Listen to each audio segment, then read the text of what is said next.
বন্ধুরা, আজ আমরা এক্সপ্লেন করতে যাচ্ছি সুপারস্টার প্রভাসের মোস্ট অ্যাওয়েটেড মুভি রাজা সাব। গল্পের শুরুতেই আমরা একটি ওয়ার্ড বয়কে দেখি যে কারো অস্থি কলস নিয়ে যাচ্ছিল। হঠাৎ তার পকেট থেকে 500 টাকার একটি নোট পড়ে যায়। লোভের বশবর্তী হয়ে সে নোটটির পিছু নেয়। নোটটি উড়তে উড়তে গিয়ে পৌঁছায় একটি অভিশপ্ত এবং খোফনাক হাভেলিতে। কিন্তু যেমনই সে ভেতরে ঢোকে, তার হাতের অস্থির কলসটি আসল রূপ দেখায় এবং তাকে সেখানে বন্দি করে নেওয়া হয়। এই হাভেলিটা আসলে কার, আর কেনই বা এখানে মানুষ উধাও হয়ে যায়, সব জানবো আজকের ভিডিওতে। ভিডিওটি ভালো লাগলে লাইক করে দিন। চলুন শুরু করা যাক। এবার আমরা দেখি আমাদের গল্পের নায়ক রাজুকে, প্রভাস। রাজু তার দিদিমা গঙ্গা দেবীর সাথে একটি গ্রামে থাকে। গঙ্গা দেবীর একটি অদ্ভুত রোগ আছে, ফার্স্ট স্টেজ আলঝেইমার। তিনি সবকিছু ভুলে যান, কিন্তু একটা নাম তিনি কখনোই ভোলেন না, তার স্বামী কনক রাজু। রাজু অবাক হয় যে দিদিমা দুনিয়ার সবকিছু ভুলে গেলেও দাদাজিকে কিভাবে মনে রেখেছেন। এখানে রাজুর বন্ধু অনিতাকেও আমরা দেখি, যে মনে মনে রাজুকে ভালোবাসে এবং তাকে সব কাজে সাহায্য করে, কিন্তু রাজু সেটা বুঝেও না বোঝার ভান করে।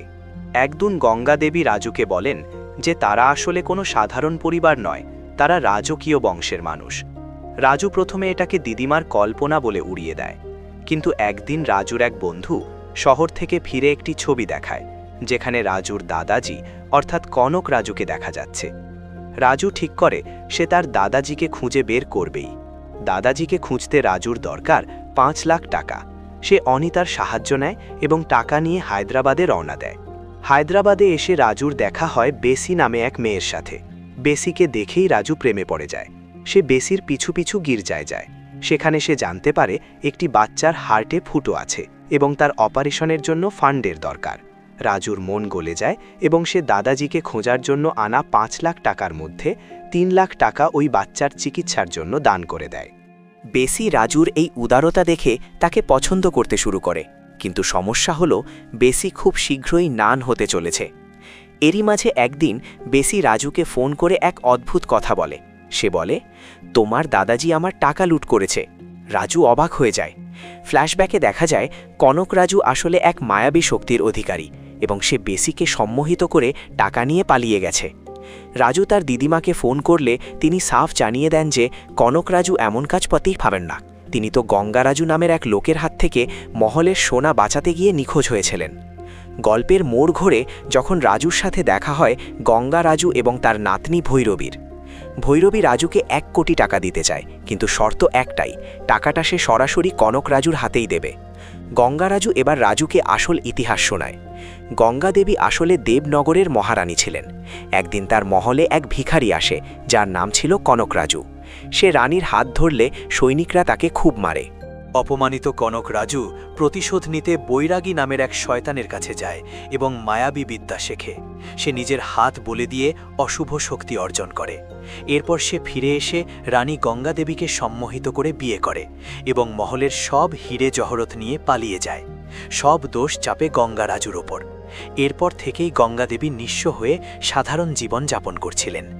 গঙ্গা রাজু জানায় কনক রাজু এখন একটি অভিশপ্ত হাবেলিতে থাকে, যেখানে কোনো সাধারণ মানুষ যেতে পারে না। রাজু তার বন্ধুদের নিয়ে ওই হাবেলিতে পৌঁছায়। সেখানে তারা সেই ওয়ার্ড বয়কে খুঁজে পায়, যে বছরের পর বছর ধরে ওখানে আটকে আছে। ওয়ার্ড বয় এক ভয়ঙ্কর সত্য প্রকাশ করে, কনক রাজু আসলে অনেক আগেই মারা গেছেন। তার আত্মা এখন ওই হাবেলি আর তার হিরে জহরতের ওপর রাজত্ব করছে। কনক রাজুর আত্মা ঘোষণা করে যে যে কেউ তার সম্পত্তিতে হাত দেবে সে মারা যাবে। রাজু সেখান থেকে পালানোর চেষ্টা করে, কিন্তু ব্যর্থ হয়। এরপর তারা শেলভি নামের এক সাইকোলজিস্টকে ডাকে, যে প্যারানর্মাল কেস হ্যান্ডেল করে। শেলভি এসে বোঝায় যে এই ভূত আসলে মানুষকে হিপনোটাইজ করে, হ্যালুসিনেশন তৈরি করে। সে রাজুকে যোগ সাধনা এবং মানসিক শক্তির মাধ্যমে নিজের আলাদা এক জগৎ তৈরি করতে শেখায়। কিন্তু কনক রাজু শেলভিকে মেরে ফেলে, কারণ সে ছিল অনেক বেশি শক্তিশালী। এবার কনক রাজু এক নোংরা চাল চালে। সে রাজুকে হ্যালুসিনেশনের মাধ্যমে দেখায় যে রাজু হাসপাতালে আছে এবং তার দিদিমা মারা গেছেন। রাগের মাথায় রাজু হিরে জহরাত পোড়াতে যায়, কিন্তু আসলে সে নিজের দিদিমাকেই আগুন লাগিয়ে দিচ্ছিল। ঠিক শেষ মুহূর্তে রাজু বুঝতে পারে এটা একটা মায়াজাল। সে তার চোখ বন্ধ করে দিদিমার কথা ভাবে। গঙ্গা দেবীর আশীর্বাদে রাজুর ভেতর এক দৈব শক্তি জাগ্রত হয়। শুরু হয় কনক রাজু বনাম রাজুর মহাযুদ্ধ। কনক রাজু যখন হারতে শুরু করে, সে তার গুরু বৈরাগীর আত্মাকে নিজের শরীরে আবাহন করে এক বিশাল দানবে পরিণত হয়। রাজু তখন পঞ্চভূত শক্তির কথা স্মরণ করে এবং ওই শয়তানি দানবকে চিরতরে ধ্বংস করে দেয়। কনক রাজুর আত্মা শান্তি পায় এবং দিদিমাও সুস্থ হয়ে ওঠেন। মুভির শেষে রাজুর মতো দেখতে এক জোকারকে দেখা যায়, যা পার্ট 2 এর ইঙ্গিত দেয়। বন্ধুরা, মুভিটার গল্প শুনে যতটা ইন্টারেস্টিং মনে হচ্ছে, পার্সোনালি আমার এক্সপিরিয়েন্স ততটাও ভালো ছিল না।